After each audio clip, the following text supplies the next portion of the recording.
ओम गणेशाय नमः। नमस्कार, मैं अविनाश। आज हम बात कर रहे हैं मंगल महाराज के नवम भाव के फल के विषय में। मंगल महाराज जो कि क्रूर ग्रह के रूप में जाने जाते हैं और आपके जीवन में बहुत ही महत्वपूर्ण भूमिका है। मंगल आपके जीवन में यदि बली हैं, हो सकता है आप क्रोधी हो अथवा थोड़े से तुनक मिजाज हो, लेकिन फिर भी मंगल यदि बली है और अच्छे भाव में है तो आपके जीवन में कभी भी आपको पराक्रम से हीन नहीं बनना पड़ेगा। कुछ भी करने के लिए सोचना नहीं पड़ेगा। आप कभी भी बैठ के नहीं रहेंगे, ये बात तय है। नवम चूंकि शुभ भाव में से आता है, त्रिकोण भाव है। त्रिकोण भाव में या शुभ भाव में क्रूर ग्रहों को हमारे पुराने ज्योतिषियों ने शुभ नहीं कहा है। क्रूर ग्रहों को क्रूर भाव में ही अच्छा माना जाता है। फिर भी मंगल यदि आपके केंद्र त्रिकोण राजयोग बनाए तब तो अच्छा ही है। त्रिकोण में बैठे हैं, अगर केंद्र के स्वामी यानी महाराज जी के मेष लग्न है तो भी ठीक है, या कोई और लग्न भी हो, यानी कि इन चारों ही लग्नों में मंगल त्रिकोण में बैठे हैं तो आपको एक तरह से त्रिकोण के स्वामी और केंद्र के स्वामी होके राजयोग बनाएंगे, या किसी भी प्रकार से राजयोग भी बनाते हैं। लेकिन फिर भी मंगल को नवम भाव में स्त्री जाति का है तब तो अच्छा है। स्त्री जाति का के मंगल अगर नवम में है तो ऐसी जाति का को कार्यकारिणी कहा गया है, या कर्मकारिणी, अथवा आप कहिए कार्य में दक्ष होना, यानी कि ऐसी जाति का जो होती है कार्य कुशल होती है। लेकिन जातक के लिए सही नहीं कहा है, जैसा सूर्य का फल था ऑनलाइनर अधर्मी, यानी कि सूर्य को भी यहाँ जातक के लिए अधर्मी कहा गया। धर्म भाव है, धर्म भाव में क्रूर ग्रह बैठते हैं तो जातक धर्म कर्म में कार्य ज़्यादा फोकस नहीं कर पाता। क्यों? क्योंकि वह काम में ही व्यस्त रहता है। अधिकतर ऐसा जातक जो होता है बहुत कर्मठ होने के कारण काम में व्यस्त होता है, व्यस्तता उसकी, फोकस उसका कर्म पे ज़्यादा होता है, धर्म पे कम होता है। इसलिए ऐसा कहा जाता है कि जातक अधर्मी होता है। जाति क्या है तो चूँकि पहले के ज़माने में अधिकतर घरेलू महिलाएं थी तो पूजा पाठ करना एक धर्म संस्कार बचपन से ही माता पिता ने ही डाला हुआ है महिलाओं में, वो चीज़ देखने को भी मिलती है। ऐसा इसीलिए कहा भी जाता था, लेकिन ऐसा सदा सत्य नहीं है। यदि मंगल यहाँ पे अपनी मित्र की राशि में बैठे हैं तो शुभ फल ही देते हैं। मंगल की दृष्टियाँ भी हैं और अन्य प्रभाव भी बता देता हूँ मैं। मंगल के यहाँ होने से, हालांकि चूँकि पिता भाव है, ये ऐसे जातक को पिता भाव है या सरकार से, गवर्नमेंट से आपको सरकार के निकट रहने का अवसर प्राप्त होता है। यानी गवर्नमेंट के आप एम्प्लॉय हो सकते हैं, कार्य कर सकते हैं गवर्नमेंट के क्षेत्र में, फिर भी लोग आपसे जो है जलते रहते हैं। जलन की भावना होती है लोगों में आपके प्रति, यदि मंगल आपके नवम भाव में है। ऐसा जातक थोड़ा सा कहीं ना कहीं क्रूर कर्मा बताया गया है। क्रूर कर्मा मतलब आम पूर्व जमाने, मतलब कि पहले के ज़माने में ऐसा कहा जाता था कि मंगल नवम में है आपके तो ऐसा जातक जो होता है साधारण जनों के लिए, आम जनों के लिए घातक होता है। आम जनता के लिए सही नहीं होता, क्रूर ही होता है, बहुत क्रूर होता है और लड़ाई करता फिरता है, मारता फिरता है, ऐसा कहा जाता था। लेकिन मंगल की दृष्टि आपके द्वादश भाव पे पड़ेगी, चतुर्थ दृष्टि, 1 2 3 4, एक दृष्टि आपके मंगल के कारक भाव यानी थर्ड हाउस पे पड़ेगी, एक दृष्टि चतुर्थ भाव पे। चतुर्थ भाव पे इनकी भाग्य भाव से दृष्टि जुड़ जाना बहुत ही अच्छा होता है, शुभ होता है। ऐसा जातक जो होता है धनी और भूमि भवन वाहन से युक्त होता है। कारक है ये भूमि भवन वाहन के। ऐसा जातक जो होता है भूमिपति होता है। भूमिपति क्यों? क्योंकि भाग्य भाव और चतुर्थ भाव यदि जुड़ रहा हो और इनमें राशियाँ अच्छी बनी हो, मान लीजिए कि ये कालपुरुष की कुंडली ही है तो यहाँ पे अपने मित्र की राशि में है, नवम यानी धनु राशि में, और मित्र के ही घर को देख रहे हैं। भले ही नीच की दृष्टि है, नीच राशि है इनकी, फिर भी इनकी दृष्टि है, नीच का योग भी बहुत धनी बनाता है लोगों को। तो ये जातक जो हो, तो इसके भाग्य से ही इसके भूमि भवन वाहन का काम बनेगा। इसके छोटे भाई बहनों से इसकी थोड़ी बहुत अनबन होती है, क्योंकि मंगल है क्रूर ग्रह के स्वामी, क्रूर ग्रह है। छोटे भाई बहनों पे ऐसे जातक जो होते हैं अपनी भावनाओं को थोपते हैं कहीं ना कहीं, तो थोड़ी बहुत खटास हो सकता है कि हो ऐसे जातकों में, कि अपने छोटे भाई बहनों पे अपना एक्स्ट्रा प्रभाव प्रभुत्व दिखाने में थोड़ी सी बनती ना हो, फिर भी प्रेम पूरा रहता है। पिता की तरह छोटे भाइयों की सेवा करते हैं, देखभाल करते हैं। और कहीं ना कहीं ऐसे जातक जिनके मंगल नवम में है, ये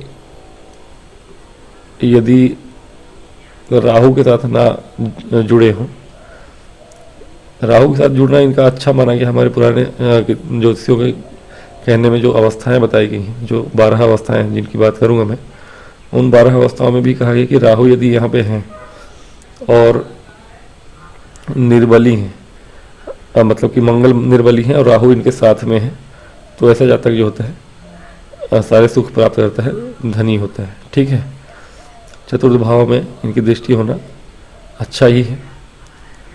विदेश से जुड़े हुए धन के लिए अच्छा है या कार्य के लिए अच्छा है।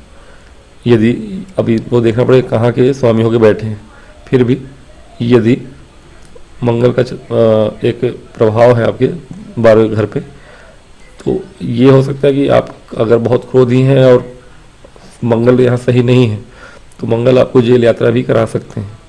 लेकिन यदि मंगल आपके शुभ हैं, यहाँ पर बलवान है, ठीक ठाक हैं, मित्र राशि में है, तो ऐसे जातक जो है विदेशों से कहीं ना कहीं व्यापार कर सकते हैं। मतलब व्यापार तो नहीं, भूमि प्रॉपर्टी का व्यापार कर सकते हैं। मतलब खरीद फरोख्त जो भी है, बाहर में ज़मीन खरीद सकते हैं, ऐसा भी है। धनु राशि में और मीन राशि में मंगल यदि हैं कहीं भी, तो वैसे भी ऐसे जातक जो होते हैं बहुत धनवान होते हैं, है ना, धनाढ़ होते हैं। लेकिन इनके शत्रु बहुत होते हैं, दिन प्रतिदिन शत्रु बढ़ते हैं। जैसे कहा मैंने, सरकार के साथ ये जुड़े भी होना कि हम गवर्नमेंट के एम्प्लॉय हैं या फिर बड़े पद पे हैं, हम सेक्रेटरी के लेवल पे, ऐसे लोगों के साथ सब जलन की भावना रखते हैं। ऐसे लोग मुंहफट होते, थोड़े क्रोधी होते हैं, सत्य बोल देते हैं, और सत्य बोलने वाले लोगों के शत्रु बहुत होते हैं। तो ये अगर कालपुरुष ही कुंडली है अथवा कहीं भी आपके यहाँ 12 नंबर भी लिखा हो, तो मीन राशि धनु राशि में मंगल है, तो ऐसे भी जातक के शत्रु बहुत बन जाते हैं, किसी भी भाव में हो, इस भाव में तो भी। लेकिन चूंकि धर्म भाव में है, और धर्म भाव में यदि मीन राशि और गुरु की राशि में है, तब तो ऐसा जातक धार्मिक होता है। भले हमारे ग्रंथों में कहा गया है कि स्त्री जाति का ही ऐसी होगी, नहीं, पुरुष जातक भी धार्मिक होते हैं और पूजा पाठ करते हैं। हाँ, ये कार्य क्षेत्र में बहुत अच्छा करते हैं। भाग्य भाव में मंगल है, तो कहीं ना कहीं के स्वामी होकर बैठेंगे, तो जिस भाव के स्वामी है उस भाव से इनका भाग्य जुड़ जाता है।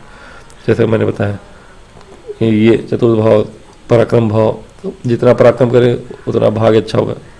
ठीक है, तो पराक्रम करने वाले के लिए अच्छा है। जितना कार्य क्षेत्र में आप मेहनत करते जाएंगे, जितनी यात्राएं करेंगे, आपकी यात्राएं सफल होंगी, आपका भाग्य उसमें साथ देता है। नवम में मंगल बैठे हैं तो भाग्य में सहायता प्राप्त होती है। अगर आप कार्य क्षेत्र में बहुत दौड़ भाग करते हैं तो आपका भाग दौड़ करना व्यर्थ नहीं जाता। ये चीज़ें हैं। अब बात करते हैं अवस्थाओं की, तो इनकी भी अवस्थाएं, मैंने जैसा कहा, ग्रहों की 12 अवस्थाओं में से अधिकतर मैंने देखा है कि 3-4 अवस्थाएं ही ऐसी होती हैं जो कि अच्छी मानी जाती हैं। अधिकतर ग्रहों की सभा अवस्था है आपके, और एक तरह से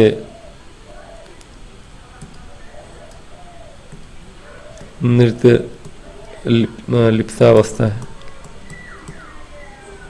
कौतुकावस्था है, कौतुक, ये कौतुक जो भी है कौतुक अवस्था है।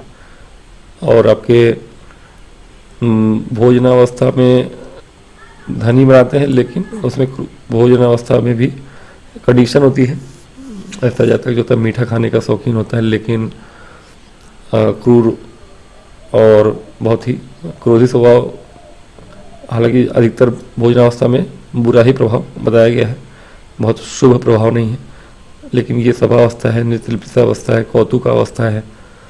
इन अवस्थाओं में निद्रावस्था में भी एक चीज़ें हैं कि निद्रावस्था में यदि मंगल पंचम में और सप्तम में है तो ये पंचम और सप्तम में थोड़ी परेशानी करते हैं, लेकिन निर्बल अवस्था में है यदि और राहु के साथ है तो अच्छा ही फल देते हैं, धनी बनाते हैं लोग। लेकिन एक बात है, मंगल धनी बनाते हैं, लेकिन धनी के साथ साथ आपको कई सारी बुराइयां भी देते हैं। लेकिन हाँ, ये तीन अवस्थाएं जो हैं, और एक आपका एक कोई और एक अवस्था में भूल रहा हूँ, उसमें भी 4 अवस्थाएं हैं जिनमें मंगल को थोड़ा सा अच्छा कहा गया है। आगमनावस्था है शायद, आगम या आगमना जो भी है।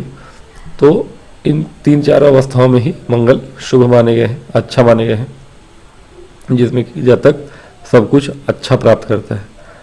उसके अतिरिक्त जो अवस्थाएं हैं इनकी, उसमें दान पुण्य धन ये सब के विपरीत ही आपको फल मिलता है।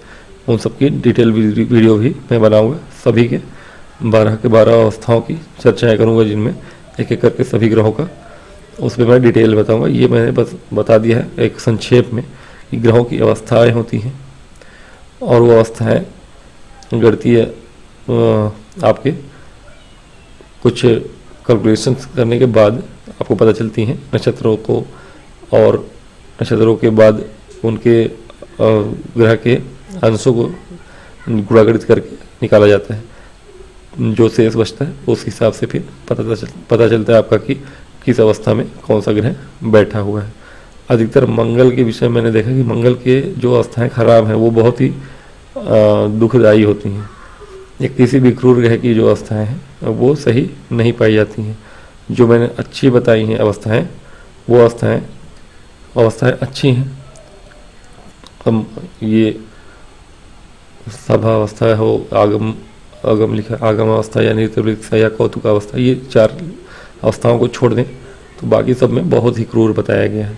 तो ठीक है, मंगल का प्रभाव 9 में अच्छा ही है, मोटा मोटी देखा जाए तो आमतौर पे हर मामले में ही अच्छा है, इसमें कोई बहुत ज़्यादा बुराई नहीं है।